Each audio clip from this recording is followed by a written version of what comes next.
Bismillahirrahmanirrahim. Assalamualaikum warahmatullahi wabarakatuh.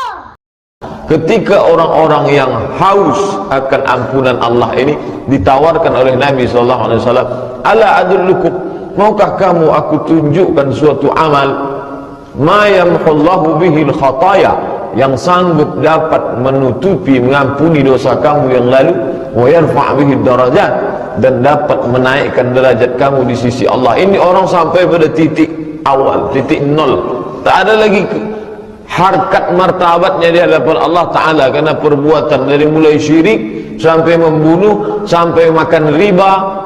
Riba memang sudah pekerjaan mereka, bunuh-membunuh memang sudah profesi mereka, melakukan perbuatan zina, minum khamar, sampai-sampai ketika turun ayat pengharaman khamar, penuh parit-parit kota Makkah dan Madinah, karena ketika itu mereka menumpahkan cairan anggur, cairan kurma, dan cairan kismis yang menjadi minuman mereka, minuman favorit orang Arab. Ketika mereka yang dalam keadaan level paling bawah di mata Allah Ta'ala, lalu Nabi SAW tawarkan. Bisa Bapak Ibu bayangkan seseorang yang sangat haus di tengah gurun pasir, di tengah panas terik, lalu Nabi tawarkan, maukah kamu aku berikan air dingin yang segar? Tentulah amat sangat diinginkan oleh orang-orang Arab Quraisy dan non Quraisy pada saat itu. Itu yang ditawarkan Nabi SAW. Ala adullukum, maukah kamu aku tunjukkan ala sesuatu ma yamhullahu bihil khataya, amal ini bisa menutupi, mengampuni dosa kamu, masa lalu kamu yang begitu hitam kelam, wa yarfa' bihid darajat, tak hanya sekedar masa lalu tapi untuk masa yang akan, yarfa' bihid darajat, dan mengangkat derajat tingkatan di hadapan Allah Subhanahu wa Ta'ala. Maka apa jawab sahabat? Qalu, mereka menjawab, bala ya Rasulullah, ya kami amat sangat menginginkan itu. Apa dia amal yang dapat menutupi dosa masa lalu dan mengangkat derajat kami di masa yang akan datang? Bala ya Rasulullah, kami ingin mendengarkan itu. Apa dia ya Rasulullah? Maka Rasulullah pun menyebutkan beberapa amal. Dalam hadis ini ada 3 amal yang disebutkan Nabi SAW. Inilah yang akan kita kaji insyaAllah beberapa menit ke depan. Yang pertama kata Nabi SAW, isbaghul wudu' alal makarih. Isbagh, menyempurnakan. Itsmam, makna kata isbagh, isbaghul wudu' alal makarih, menyempurnakan wudu. Kapan wudu itu disempurnakan? Alal makarih, pada saat-saat tak menyenangkan. Makarih, kita selalu menyebut makruh, bentuk jamaknya makarih, sesuatu yang tak menyenangkan. Kapan itu? Pada saat kondisi musim dingin, yang sangat dingin. Ketika dingin orang takut menyentuh air. Kalau sudah sampai dalam musim dingin, li'ila fi Quraisy, perjalanan orang Quraisy, ila fihim rihlatash syita was-saif. Syita itu musim dingin, saif itu musim panas. Kalau panasnya sangat panas, dinginnya sangat dingin. Bahkan di beberapa tempat waktu itu perjalanan mereka negeri Syam dan negeri Yaman, di negeri Syam itu turun salju. Palestina, Yordania, Lebanon, Suriah, itu turun salju. Ketika turun salju musim dingin, maka wudhu tak sempurna karena air dingin. Ini yang disebutkan Nabi SAW, isbaghul wudu, wudhu tetap sempurna alal makarih, pada saat kondisi yang tidak menyenangkan. Kondisi tak menyenangkan ini sifatnya umum. Bisa jadi saat musim dingin, tapi kita tak ada musim dingin. Bisa jadi saat orang tergesa-gesa, maka tak jarang kita tengok orang wudhunya sembrono saja, sembarangan saja. Banyak anggota wudhu yang tak terkena air, tapi karena mau cepat-cepat tak lagi memperdulikan. Ini yang diajarkan Nabi SAW. Yang pertama adalah isbaghul wudu, menyempurnakan wudu alal makarih, dalam saat-saat kondisi yang tidak menyenangkan. Contohnya pada zaman Nabi adalah musim dingin yang membuat orang takut menyentuh air sehingga wudunya tak sempurna. Apa makna wudu ini? Wudu maknanya adalah al-hasan. Jadi padanan kata wudu hasan. Hasan artinya baik. Mengapa disebut wudu itu baik? Karena banyak kebaikan di dalamnya. Makna lain dari kata wudu adalah an-nazafah. Nazafah artinya kebersihan, karena di dalamnya terkandung kebersihan. Jadi makna wudu adalah al-hasan, baik, nazafah, kebersihan. Kalau dibaca dengan dhammah, wudu, dua itu maknanya. Tapi kalau dibaca dengan baris fathah, wawnya baris fathah, wadu, artinya air yang dipakai untuk berwudu. Nah, oleh sebab itu ada istilah kita mengambil air sembahyang. Nah, ini masuk unsur agama lain di dalamnya, menyembah sang hyang, agama nenek moyang sebelum. Tapi ketika Islam datang, maka makna air yang dipakai untuk berwudu itu disebut dengan wadu. Wudu dan wadu. Bapak dan Ibu hadirin yang dimuliakan Allah Subhanahu wa taala, di dalam wudu mengapa disebut di dalamnya ada nazafah, kebersihan? Di dalamnya tak hanya kebersihan zahir tapi juga kebersihan batin. Kalau tentang salat, ayatnya umum saja, wa aqimus shalah, dirikanlah salat. Tak ada disebutkan ada rakaat pertama, rakaat kedua, ada sujud, ada tasyahud, ada i'tidal, tak ada. Tapi khusus masalah wudu itu disebutkan lengkap urutannya di dalam Al-Quran, tepatnya surat Al-Maidah ayat ke-6. Ya ayyuhalladzina amanu, ya orang beriman, idza qumtum ila shalah, kalau kamu mau melaksanakan salat, fagsilu wujuhakum, basuh wajah, wa aydiyakum ilal marafiq, tangan sampai ke siku, jelas batasannya disebutkan sampai siku. Wamsahu bi ru'usikum, usap kepala, kepala tak dibasuh tapi diusap. Penggunaan kata untuk wajah fagsilu, untuk kepala, wamsahu, ada yang diusap, ada yang dibasuh. Kaki, wa arjulakum ilal ka'bain, basuhlah kaki sampai ke mata kaki. Jadi jelas betul dalam ayat Al-Quran. Adapun penjelasannya, karena Al-Quran ini diturunkan Allah Ta'ala, penjelasannya lewat lisan Nabi Muhammad SAW. Kata Allah, wa anzalna ilaika dzikra, kami turunkan Al-Quran ini kepadamu ya Muhammad, litubayyina linnas, supaya engkau jelaskan kepada manusia. Wuduknya sudah jelas, wajah, tangan, kepala, kaki. Bagaimana detailnya? Maka dijelaskan Nabi SAW. Hadis yang menjelaskan tentang tata cara wudhu ini diriwayatkan oleh Utsman ibn Affan. Dijelaskan oleh Utsman bagaimana wudhu Nabi SAW. Maka Utsman minta bawakan air satu bejana, lalu kemudian beliau membasuh kedua tapak tangannya, tangannya dia basuh. Setelah itu dia masukkan fa'adkhala yaminahu, dia masukkan tangan kanannya, lalu dia tak langsung membasuh wajah seperti yang ada dalam ayat Al-Quran, tapi dia dului dengan fatamat madha wastan syaqa. Tamat madha berkumur-kumur, wastan syaqa istinsyaq, memasukkan air ke dalam hidung. Kemudian setelah itu beliau membasuh wajah, kemudian membasuh tangan sampai ke siku, kemudian membasuh kepala, kemudian mengusap kepala, kemudian membasuh kaki. Di akhir hadis kata Utsman bin Affan, man tawadda'a wudu'i hadza, siapa yang berwudu semacam seperti wuduku ini, wala yuhaddis biha wala yuhaddis nafsahu, tidak setelah antara wudu dengan salat itu dia tidak ada bercerita apa-apa dan tidak ada terlintas apa-apa di hatinya. Tapi makna terlintas di sini menurut ulama terlintas urusan duniawi. Kalau urusan yang akhirat, masalah akhirat, bagaimana nanti di alam barzakh meniti siratal mustaqim, apakah solat ini nanti khusyuk atau tidak, itu tak masalah. Tak terlintas urusan dunia, maka kata Utsman ibn Affan, ghufira lahu ma taqaddama min dzambi, maka insyaallah Allah akan ampuni dosanya yang lalu. Ini jelas hadis tentang masalah wudu. Wudu tidak hanya sebagai kebersihan yang bentuk nampaknya fisik, tapi juga wudu adalah kebersihan batin. Mengapa demikian?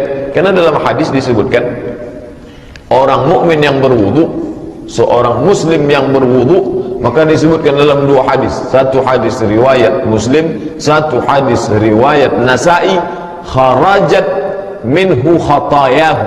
Kharajat artinya keluar, khatayahu dosa-dosanya. Ketika dia usap wajah, keluar dosa kesalahan dari wajahnya, matanya, mulutnya, hidungnya. Ketika dia basuh tangan, maka keluar kesalahan, dosa-dosa tangannya. Ketika dia basuh kepala, maka keluar dosa kesalahan kepalanya. Ketika dia basuh kaki, maka keluar kesalahan dosa kaki. Hadis sahih. Oleh sebab itu, ketika orang berwudu, maka sesungguhnya dia tidak sedang membersihkan bentuk fisik zahir, kotoran yang tampak saja, tapi juga dia sedang membersihkan penyakit, dosa, kesalahan batin yang tak tampak oleh mata, yang pernah dilakukan. Itulah makanya Nabi katakan, aku tunjukkan suatu amal kepada kamu, dapat menutupi, mengampuni dosa kamu yang lalu, dan menaikkan derajat tingkatan kamu di sisi Allah Subhanahu wa ta'ala. Bapak dan Ibu yang dimuliakan Allah, seandainya Nabi Muhammad itu lahir di tepi sungai Nil, lalu ada ibadah dalam agama itu menggunakan banyak air, sampai yang wajibnya saja 5 kali satu hari, belum lagi kalau dia tambah ibadah sunat, belum lagi kalau dia solat duha, ditambah lagi solat tahajud, solat witir, solat tasbih, solat sunat isyraq, solat mutlak, qabliyah, ba'diyah. Ini membutuhkan amat sangat banyak air. Seandainya Nabi yang membawa Islam ini lahir di pinggir sungai Nil, kita tak berasa begitu heran. Tapi Nabi Muhammad SAW lahir di tanah suci Makkah, kemudian pindah ke Madinah, ke tempat yang sulit mendapatkan air. Orang yang paling kaya zaman Nabi itu adalah orang yang punya sumur, karena air waktu itu dijual mahal. Bahkan sampai sekarang pun di Arab Saudi air lebih mahal daripada bensin. Apa maknanya? Bahwa agama ini datang bukan dari produk lingkungan tempat tinggal Nabi SAW, tapi agama ini datang dari mana? Dia datang dari Allah Subhanahu wa ta'ala. Seandainya agama itu datang buatan seorang manusia bernama Muhammad yang tinggal di gurun pasir tandus, tak ada air, pastilah ibadah yang dia buat tak banyak menggunakan air. Tapi mengapa ibadah ini justru menggunakan air? Dari mulai wudunya sampai taharah bersucinya, sampai mandinya menggunakan air, menunjukkan bahwa agama ini datang dari Allah Subhanahu wa ta'ala. Bapak dan Ibu hadirin yang dimuliakan Allah, umat yang paling bersih di dunia ini adalah umat Islam. Mengapa? Wajibnya saja dia membasuh telapak tangan, kedua tangannya itu 5 kali sehari, di samping wudu-wudu sunat untuk yang lain. Apalagi kalau dia memang melazimkan diri untuk selalu dalam keadaan suci, maka dia akan selalu berwudu. Umat paling bersih itu adalah orang Islam menurut ibadah yang disyariatkan oleh Nabi Muhammad SAW. Tapi karena orang Islam ni kadang lebih percaya kepada orang lain daripada Nabi Muhammad SAW, lebih percaya kepada tuntunan yang lain, ajakan yang lain daripada ajakan Nabi Muhammad SAW. Kalau mengikuti tuntunan yang lain, muncul bangganya, muncul bangkit rasa, oh ini sudah ikut yang benar. Padahal Nabi SAW 14 abad yang silam Nabi sudah mengajarkan orang Islam wajib membasuh tangan, wajah, kepala, kaki. Itu sudah 14 abad yang lalu. Baru sekaranglah diproklamirkan di dunia ini hari membasuh tangan sedunia, 15 Oktober. Lalu orang Islam pun ikut-ikut latah pula lah, ikut membasuh tangan. Sesudah 15 abad diajarkan Nabi membasuh wajah, tangan, kepala, telinga, kaki. Barulah 15 abad setelah itu barulah orang tahu ada ternyata namanya kalau membersihkan tangan itu membebaskan dari kuman dan lain sebagainya. Padahal itu sudah diajarkan Nabi. Itu sekarang, mungkin 100 tahun akan datang dibuat pula lagi nanti hari mandi sedunia, baru tahu orang kalau mandi itu membersihkan diri. Orang kita ini lebih percaya kepada yang datang, asal datang dari barat. Apa yang buat itu kesepakatan organisasi air dunia. Mereka yang membuat ini hari mencuci tangan sedunia. Anak-anak umat Islam pun diajaklah, mari ini tengok ini cara mencuci tangan. Nabi Muhammad SAW sudah menunjukkan, bukan saja tangan, semua ditunjukkan. Apakah ini dapat dibuktikan dengan kebenaran sains zaman sekarang? Ditelitilah oleh seorang dokter perempuan dari Universitas Ain Shams Kairo, bernama Dr. Majidah Amir. menurut penelitian beliau, cara yang paling efektif untuk membuat diri nyaman, merasa fresh adalah wudu. Jadi ketika seorang dalam keadaan psikologis yang suntuk, sempit, banyak masalah, kemudian fisiknya lemah dan lain sebagainya, menurut penelitian beliau, jadi bukan hanya sekedar ungkapan atau ucapan apologi, pembelaan seorang terhadap agamanya, tapi berdasarkan penelitian, cara yang paling efektif, apapun namanya, perlu refresh. Komputer yang kita pakai beberapa jam itu perlu di refresh. Bagaimana refresh manusia, menyegarkan kembalinya bagaimana? Itu dengan wudu. Bagaimana kalau dia basuh muka saja? Ada seorang yang non muslim, lelah dia bekerja, lalu dia pergi ke wastafel, lalu dia basuh tangannya, dia basuh muka. Itu hanya fisiknya saja. Tapi ketika seorang muslim berwudu, maka fisik dan psikis, itu yang tak dapat. Mungkin orang yang basuh tangan, wajah 50% dia dapat, dia akan segar kembali. Dia basuh wajahnya seperti di iklan-iklan orang membasuh wajah, membasuh tangan, 50% dia dapat. Tapi ada satu yang tak dapat. Apa itu? Psikologis. Orang yang muslim ketika dia berwudu, dia tidak hanya sedang membersihkan fisiknya, saat itu tangannya bersih, kepalanya bersih, wajahnya bersih, kakinya bersih, tapi ada unsur lain. Apa? Ketika dia berwudu, kharajat minhu khatayahu, keluar semua kesalahannya. Ketika dia selesai berwudu itu, maka saat itu secara psikologis dia sedang membersihkan dirinya di hadapan Allah Ta'ala. Itulah yang tak ada, itulah yang tak didapat dalam hari cuci tangan sedunia itu. Bapak dan Ibu hadirin yang dimuliakan Allah Subhanahu wa Ta'ala, jadi orang Islam perlu tahu tentang agamanya supaya dia tidak dibodoh-bodohi orang lain, supaya dia tidak merasa yang lain itu lebih baik dari agamanya, membangkitkan kepercayaan, keyakinan diri tentang apa yang ada pada diri kita, bahwa ini datang dari Allah Subhanahu wa Ta'ala, dibawa oleh seorang manusia yang dipilih Allah bernama Muhammad sallallahu alaihi wasallam. Karena wudu tidak hanya fisik, tapi dia psikis, batin. Makanya kata Nabi SAW dalam riwayat hadis Sunan Abi Daud, "Idza ghadiba ahadukum falyatawadda." Kalau kamu marah, maka hendaklah dia berwudu. Apa hubungan wudu dengan marah? Secara zahir tak ada nampak. Marah itu kan di dalam, batin. Mengapa disuruh berwudu dengan air membasuh wajah? Karena ada hubungan psikologis. Saat orang marah, maka sesungguhnya itu percikan dari api neraka. Al-ghadabu minasyaitan. Marah itu dibangkitkan oleh syaitan, lalu dipadamkan dengan wudu. Saat berwudu orang mendekatkan diri kepada Allah Ta'ala. Ketika dia mulai berniat berwudu, dia mulai dekat kepada Allah. Orang yang dekat kepada Allah jauh dari syaitan. Saat dia usap wajahnya, dia basuh wajahnya, dia basuh tangannya, saat itu dia sedang membersihkan dirinya, fisiknya, tapi juga dia sedang membersihkan batinnya kepada Allah Subhanahu wa Ta'ala. Jadi Bapak dan Ibu hadirin yang dimuliakan Allah, kalau kita tengok tuntunan salat khusyuk, dia tidak hanya diawali dari takbiratul ihram, tapi dari mulai wudunya dia sudah dibimbing untuk merasakan kedekatan dengan Allah Ta'ala. Dia basuh wajahnya dari mulai kumur-kumur, dia bersihkan lidahnya, mulutnya dari semua yang zahir maupun yang batin. Dia basuh wajahnya, dia basuh tangannya, kepalanya dan isi yang ada di dalam kepalanya, kemudian kakinya. Setelah dia bersih, barulah dia mendekatkan diri menghadap kepada Allah Subhanahu wa Ta'ala. Jadi yang pertama adalah kata Nabi, isbaghul wudu, membersihkan, menyempurnakan wudu alal makarih, dalam kondisi-kondisi yang tak menyenangkan. Makarih artinya tak menyenangkan. Sulit untuk menunjukkan bagaimana wudu musim dingin, karena kita tinggal di iklim tropis yang sepanjang usia kita dari kecil sampai sekarang hanya 30, 33, paling tinggi 35. Tapi bagi orang-orang yang tinggal di Jazirah Arab, terasa betul lah bahwa saat musim panas tak ada masalah dengan wudu. Tapi kalau sudah musim dingin, maka orang malas berwudu.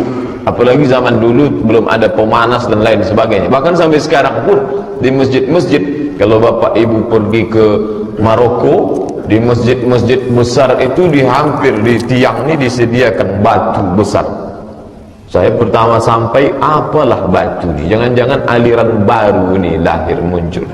Ternyata batu ini untuk tayamum. Jadi musim dingin mereka tak berwuduk sama sekali, langsung dia masuk ke dalam, usap wajah, langsung ke dalam, dia usap tangan, selesai, langsung dia salat. Bahkan suatu ketika salat tarawih, pergilah kami beberapa mahasiswa Indonesia dengan beberapa pegawai KBRI, Kedutaan Besar Republik Indonesia di Rabat, salat di Casablanca, Masjid Hasan II, masjid kerajaan. Pulang dari salat, di antara ibu-ibu bertanya, "Pak Ustaz, ada di sebelah saya, setiap selesai salam dia keluarkan dari tas dia bulat, dia usap-usap, habis itu dia salat lagi. Apa itu?" Ternyata dia bawa batu gilingan dari rumah untuk tayamum saja, untuk bertayamum. Selesai salat dia usap wajah, habis itu usap tangan, saking malasnya berwudu. Jadi ada contohnya, contoh. Ini Nabi mengatakan isbaghul wudu, tetap menyempurnakan wudu alal makari, walaupun kondisi tak menyenangkan. Kapan itu? Saat musim dingin yang sangat. Oleh sebab itu kita alhamdulillah tinggal di tempat, tapi ada juga kondisi yang membuat kita wudu tak sempurna, saat tergesa-gesa dan lain sebagainya. Oleh sebab itu kita sempurnakan wudu. Apa kata Nabi SAW? Inna ummati, sesungguhnya umatku yad'auna yaumal qiyamah, umatku ini nanti akan dipanggil pada hari kiamat. Kita ni semua akan dipanggil Allah Ta'ala pada hari kiamat. Ghurran muhajjalin, bercahaya. Apanya bercahaya? Min atharil wudu, bekas wudu. Wajah, tangan, kepala, telinga, kaki, bercahaya bekas wudu.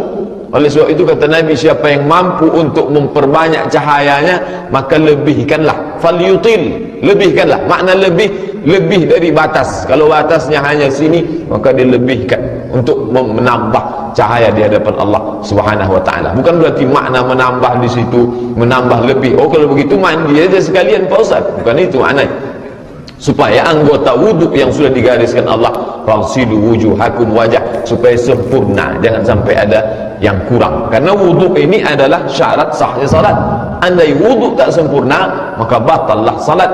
Dalam hadis dijelaskan, la salata, tidak sah salat bagi orang yang berhadas malam yatawadda, sebelum dia berwudu. Oleh sebab itu wudu tak hanya sebagai ritual, mari kita fahami makna wudu. Wudu kebersihan fisik, wudu untuk menghilangkan, meredam amarah, wudu untuk sebagai sarana membersihkan diri batin kepada Allah Ta'ala. Wudu juga mendidik manusia menjadi orang yang selalu segar, menjaga kebersihan, menjaga kesucian hati dengan cara berwudu. Ini yang pertama kata Nabi. Mau menutupi masa lalu, ingin naik derajat di masa akan datang, isbaghul wudu, sempurnakan wudu alal makari, pada kondisi-kondisi tak menyenangkan. Yang kedua, wa kasratul khuta ilal masajid, kasratul khuta ilal masajid, memperbanyak langkah ke masjid. Menurut para ulama, makna memperbanyak langkah ni ada dua kemungkinan. Yang pertama, rumahnya jauh sehingga langkahnya banyak. Yang kedua, bukan maknanya rumahnya jauh, selalu bolak-balik ke masjid dalam rangka melaksanakan salat berjamaah. Itu makna memperbanyak langkah ke masjid. Bagaimana praktiknya dalam kehidupan Nabi SAW? Mengapa disebutkan banyak langkah, padahal saat itu mereka sudah punya kendaraan? Ada naik onta, ada naik keledai, ada naik biral. Biral ini lebih besar daripada keledai, lebih kecil daripada onta. Ini kendaraan mereka. Mengapa Nabi tak mengatakan datang ke masjid, selalu datang solat berjamaah? Mengapa disebutkan kata kasratul khuta, banyak langkah? Ketika itu datanglah seorang sahabat Nabi namanya Jabir bin Abdullah, mengadu kepada Nabi, "Ya Rasulullah, rumah saya jauh, boleh tak saya jual rumah saya ini supaya saya pindah dekat ke Masjid Nabawi, supaya saya salat bisa tepat waktu dan selalu datang ke Masjid Nabawi." Dia mau jual rumahnya yang jauh dari Masjid Nabawi. Kata Nabi, "Jangan jual." Mengapa? Inna likulli khutwatin, setiap langkahmu itu adalah menjadi naik derajatmu di hadapan Allah Subhanahu wa taala. Oleh sebab itu langkah-langkah menjadi saksi yang akan menjadi saksi kita di hadapan Allah Subhanahu wa taala ketika Allah mengatakan al-yauma nakhtimu ala afwahihim pada saat itu mulut kami kunci, wa tukallimuna aydihim, tangan kami buat berbicara, wa tashhadu arjuluhum, kaki bersaksi. Apa yang dipersaksikan kaki? Salah satu persaksian kaki adalah kaki dibawa banyak melangkah salat berjamaah ke masjid. Bapak dan Ibu hadirin yang dimuliakan Allah Subhanahu wa taala, tak hanya Jabir bin Abdullah, bahkan lebih banyak daripada Jabir bin Abdullah, satu suku namanya suku Bani Salamah, mereka pun ingin juga pindah ke dekat Masjid Nabawi. Kata Nabi, jangan, tetap kalian di tempat kampung Bani Salamah, tapi datang berjalan kaki salat berjamaah ke masjid. Untuk apa? Mengapa Nabi sebutkan jalan kaki? Saat itu mereka butuh kesiapan, kekuatan fisik untuk menghadapi musuh. Salah satu bentuk persiapan kekuatan fisik itu adalah dengan banyak berjalan. Tapi dasar manusia kaum muslim ini kadang lebih banyak percaya kepada yang bukan ajaran Nabi. Dulu orang tak mau banyak jalan kaki, setelah diiklankan mesti berjalan 10.000 langkah sehari, baru mau jalan kaki. Baru banyak ke berjalan kaki untuk tak pula untuk solat berjamaah ke masjid. Sore-sore banyak ramai ke Masjid Agung, tapi lebih banyak di luar daripada yang di dalam, lebih banyak di bawah daripada yang di atas. Oleh sebab itu dalam Islam diajarkan tak hanya kekuatan batin, tak hanya kedekatan orang kepada Allah Ta'ala, tapi juga kekuatan fisik untuk menguatkan fisik dan menjadi nilai tambah di hadapan Allah Subhanahu wa taala. Maka disampaikan Nabi, wa kasratul khuta ilal masajid, memperbanyak langkah ke masjid. Tapi memahami banyak langkah ini ada dua pendapat. Makna kedua adalah maknanya selalu melazimkan diri untuk salat berjamaah ke masjid. Bapak dan Ibu hadirin yang dimuliakan Allah Subhanahu wa taala, manusia kaum muslimin dia terdiri dari zahir dan batin, yang tampak dan yang tak tampak, fisik dan psikis. Oleh sebab itu Islam tak hanya mementingkan psikisnya saja, hanya takwa, hanya iman, tidak, tapi fisiknya pun mesti kuat. Di antara membangun kekuatan diri adalah dengan banyak berjalan. Tapi tak hanya ditanamkan pada Nabi, tak mengatakan banyaklah kamu berjalan maka kamu akan sehat. Nabi tak katakan demikian. Kenapa? Unsur itu tanpa pun disebutkan Nabi, orang sudah tahu. Nabi tak perlu sebutkan sesuatu yang dapat ditangkap oleh akal manusia. Kecerdasan akal manusia bisa menangkap itu. Tugas Nabi tak menjelaskan itu. Nabi menjelaskan sesuatu yang tak bisa ditangkap oleh akal manusia. Mana dia? Bahwa kaki akan bersaksi di hadapan Allah. Itu sampai kapanpun, sehebat apapun dokter menelitinya, tak bisa dia temukan itu. Bahwa kaki akan menjadi saksi di hadapan Allah, bahwa langkah kaki akan menaikkan derajat di hadapan Allah, menghapuskan kesalahan, silap, dosa masa lalu. Itu tak dapat ditangkap oleh akal. Mengapa Nabi tak menjelaskan yang bersifat medis, kesehatan dan lain sebagainya? Itu menjadi tanggung jawab kaum muslimin yang datang setelah zaman Nabi SAW. Tapi yang dijelaskan Nabi adalah yang butuh penjelasan hanya dapat dijelaskan oleh wahyu dari Allah Subhanahu wa taala. Makanya Nabi jelaskan, ini ada satu amal hai para sahabat, kalau kamu lakukan, dosa masa lalumu diampuni Allah, dan yang masa akan datang dinaikkan derajatmu di sisi Allah. Apa dia? Yang kedua, kasratul khuta ilal masajid, memperbanyak langkah ke masjid. Yang terakhir, yang ketiga, kata Nabi sallallahu alaihi wasallam, wantizarus salah ba'da salah. Intizar artinya menunggu salat setelah salat. Mengapa bunyinya disuruh menunggu salat? Memang orang yang mendapatkan ampunan Allah terhadap dosa masa lalu, ditinggikan derajat masa akan datang, dia menunggu salat. Beberapa menit menjelang azan dia sudah duduk di dalam masjid, berzikir, membaca Al-Quran, bertasbih, bertakbir, bertahlil, bersalawat, mengagungkan Allah Ta'ala, memuhasabah diri, menunggu salat. Apa yang terjadi pada kita sekarang? Zaman Nabi dulu mereka salat. Salat yang dilakukan Nabi dan sahabat, salat itu juga yang kita lakukan sekarang. Apa bedanya? Mereka menunggu salat. Orang sekarang ditunggu salat. Kalau bolehlah solat tu bercakap, bisa dia berbicara, melambai sudah tangannya, sudah mau habis ini waktu, marilah salat. Tapi nantilah. Nabi dan sahabat Nabi diajarkan mereka intizarus salat, mereka menunggu salat. Salat tu mereka nantikan kapan masuknya. Sebelum masuk sudah siap sedia, wudunya sudah siap, psikis, fisik, badan sudah suci, bersih, segar, hati pula sudah bersih karena keluar semua dosa, kesalahan, siap menunggu salat. Menjelang dari wudhu ke salat tak ada cerita apa-apa, karena tadi riwayat hadis Utsman bin Affan, la yuhaddits biha nafsuh, tak ada cerita urusan duniawi terlintas dalam hati pun dia lawan. Lalu ketika dari wudhu menjelang salat menunggu, maka masuk ke dalam salat itu dalam kondisi suasana yang sudah kita digiring oleh Nabi SAW. Mengapa salat kita tidak berkualitas? Karena kita tidak ikuti tuntunan ini. Kalau diajak, itu kan sunat Pak Ustaz, yang wajib-wajib sajalah. Padahal ini yang sunat-sunat, yang kecil-kecil nampaknya remeh-temeh, ini membimbing kita dari mulai wudhunya, masuk ke menjawab suara azannya, masuk ke duduk menunggu menanti salat, masuk ke dalam salatnya. Jadi tak langsung salat. Oleh sebab itu tuntunan yang diajarkan Nabi ini kalau kita laksanakan membantu kita untuk meningkatkan kualitas salat kita. Bapak dan Ibu hadirin yang dimuliakan Allah Subhanahu wa taala, intizarus salat ba'da salat, menunggu salat setelah salat. Oh, kalau begitu orang Islam duduk saja di dalam masjid berzikir mengingat Allah, tak dapat dipahami seperti itu. Jangan ditarik kesimpulan dari satu hadis lalu tarik kesimpulan. Baca hadis, baca terjemahnya. Oh, kalau begitu orang Islam duduk saja menunggu salat, habis itu tunggu lagi. Baca ayat bagaimana Allah mengatakan fa idza qudiyatis salat, apabila orang sudah melaksanakan salat, fantashiru fil ard.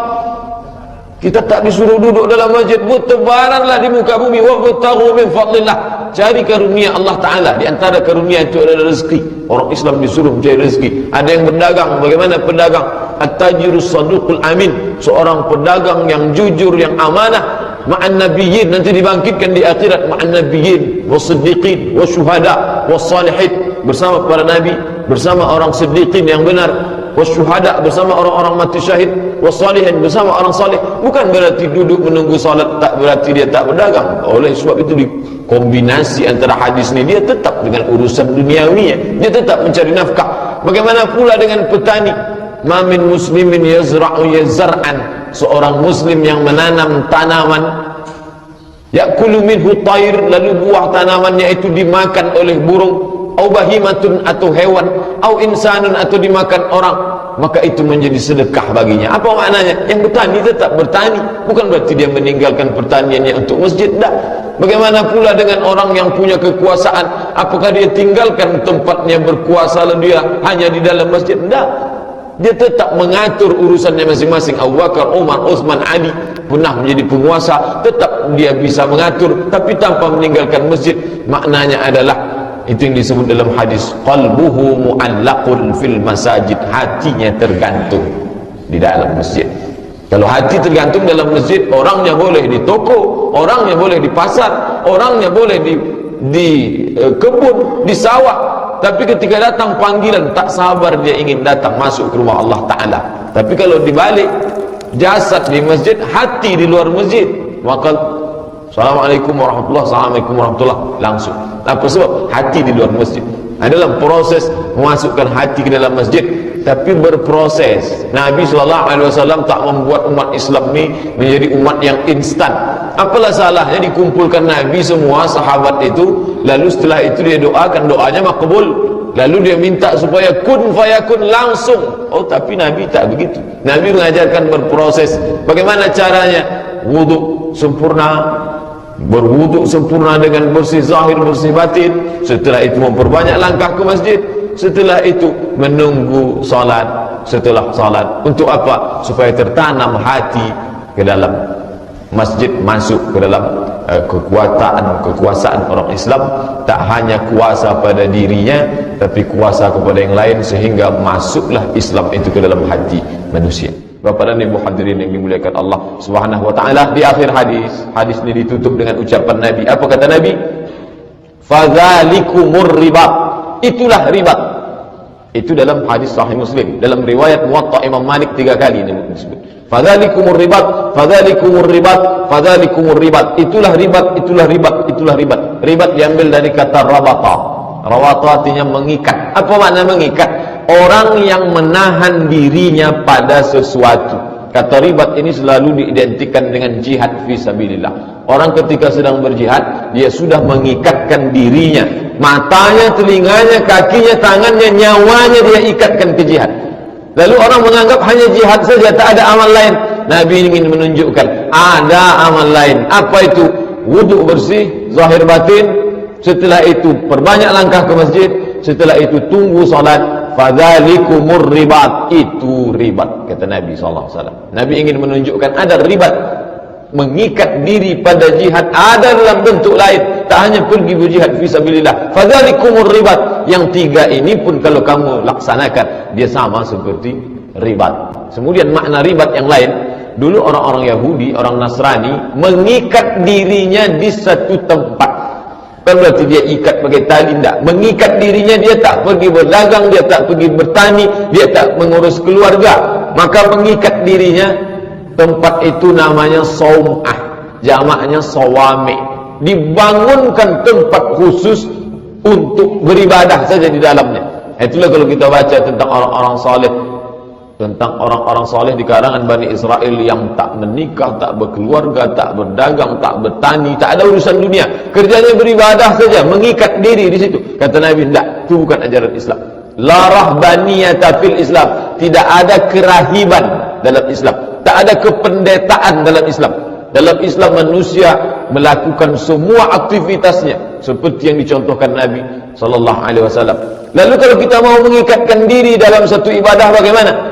Wuduk sempurna, zahir dan batin, datang ke masjid memperbanyak langkah, tunggu salat, menjelang salat berikutnya. Fadzalikumur ribat. Maka kalau kamu bertanya tentang ribat, itulah makna ribat di dalam Islam, kata Nabi SAW. Bapak dan Ibu hadirin yang dimuliakan Allah Subhanahu Wa Taala, kalau 3 poin ini sudah kita laksanakan, maka hadis yang kita kaji subuh ini lebih menguatkan kita supaya kita istiqamah. Kalau belum, kita mulai perhatikan wuduk kita, kita perhatikan gerak langkah kaki kita ke masjid, dan kemudian kita perhatikan pula sikap kita selama ini. Apakah kita sudah menunggu salat atau kita masih ditunggu oleh salat?